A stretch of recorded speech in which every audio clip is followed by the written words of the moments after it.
Hey there folks, welcome to Spectrum Pulse. We talk about music, movies, art, and culture. And today we're going to be talking about the sophomore album from Jlin called Black Origami. So I've always been very upfront with you guys that when it comes to me and electronic music, I can feel a little bit out of my depth, especially on the more experimental fringes where the compositions push into twisted, visceral, experimental territory. Now this is slightly less true than it was when I was first stepping into the genre in 2014 and 2015, but there's a part of me that's always a little bit unnerved and yet kinda thrilled venturing into the weirder subgenres that touch upon tones and sounds that would never touch the mainstream. And so you can all imagine how much of a record like Jlin's debut album, Dark Energy, how much an effect it had on me a few years ago, wrenching the tempos and intensity of footwork into twisted yet razor-tight atmosphere full of fragmented samples, industrial muscle, and African percussion. It was an experience unlike any other electronic record I had heard in recent memory. And while I did take some time to delve into the footwork after hearing Dark Energy, that album still has lingered in my mind even years later. Hell, a record that experimental,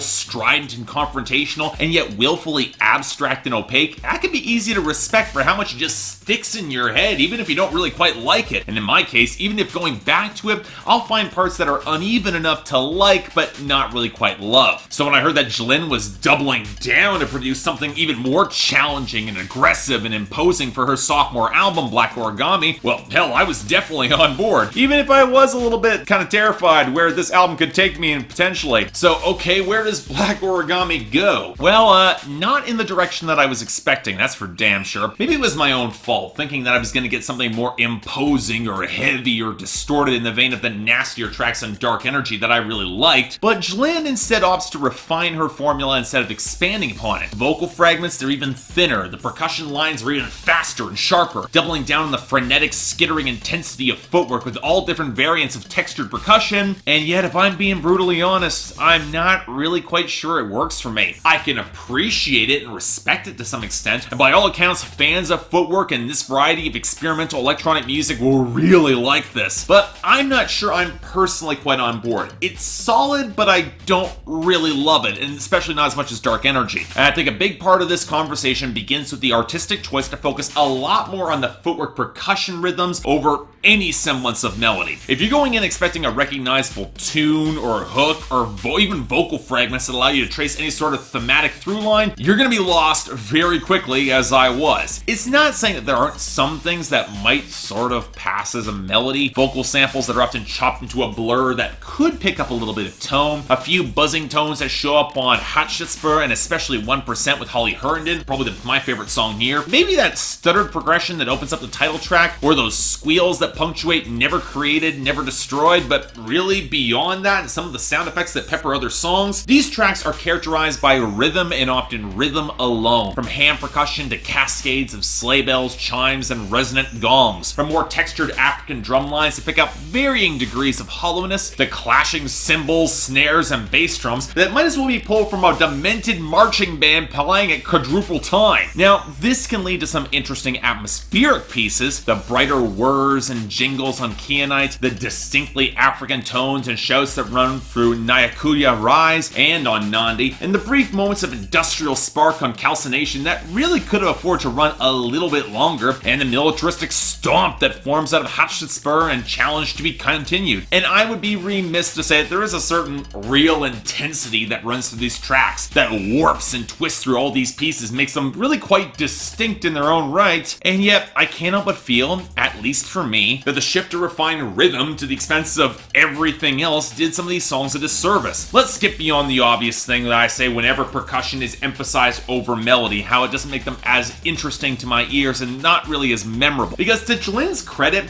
at least the tones that do stand out, they stand out as unique. My larger issue comes in how some of these songs flow. I get the unstable shifts and contortions that run through every piece, you kind of expect that, but it's not like they use this instability to build to firmer crescendos or even pile on more complex layers to ratchet up the intensity, or even take that much of dramatic shifts within these songs. And that's another point. Say what you will about how twisted and imposing parts of Dark Energy were, they at least commanded that presence and could inspire that visceral thrill and how heavy and nasty they could be. Think a song like Guantanamo. Might have been a nasty listen, but it stuck with you. You remembered it. Here, though, maybe it's because so many of the vocal samples are chopped to indecipherable ribbons, and in some cases they can get pretty shrill or nasal, not tones I really all that much like. But it's a lot harder to place these songs in any sort of dramatic context beyond whatever I can glean from song titles. I mean, there's the potent African influences. Hatshepsut was one of the most well-known female pharaohs back in ancient Egypt. Nyandi and Nyakinyua rises, they're references to East Africa, but what caught more of my attention were references like carbon-7, referring to an extremely unstable isotope of that element, or calcination, referring to a process where extreme heat causes thermal decomposition in some ores, or kyanite, where, given the production choices, is probably referring to the New Age attributes associated with the crystal, where it can neither retain or accept negative energy. I don't know, I don't really know crystals, not my thing. These ideas, they seem to paint a picture of great, unknowable intensity and instability, with origami maybe representing a precise structure that can endure while everything else decomposes in the heat around it. Given the most strident context on 1%, easily the most direct piece here, probably provides a little bit of real-world context. But as a whole, I think I respect this record a fair bit more than I actually like it. And again, I'm not sure you're going to hear anything else like it this year. I can at least give it points there. Jlin's take on footwork is vibrant, intense, and plenty diverse, but I gotta be honest, it's not really sticking with me as much as some songs on Dark Energy did, either from the lack of melody to further ratchet up the tension in the progressions or really stick in my mind, or the fact that so many of these songs seem to be going for a sort of tone and mood rather than any sort of compositional arc across the project, or hell, even within some of these songs. They're self-contained nuggets of raw nerves that, at least for me, just don't stick out that much between each other, especially considering some of the similarities in tones and percussion lines across these songs, or feature some vocal samples that just grate on my nerves. As such, for me, I'm giving this an extremely strong 6 out of 10 and a recommendation. Again, I just don't think this is entirely for me, though I definitely do see the appeal. So if anything I described is up your alley,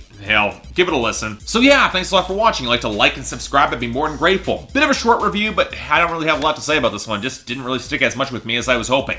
Beyond that, anything else I might be able to do to improve my presentation, I'm all ears. If you guys want to buy the album, links in the description below. And I got the poll up there for all those hardcore electronic music fans. Tell me how wrong I am.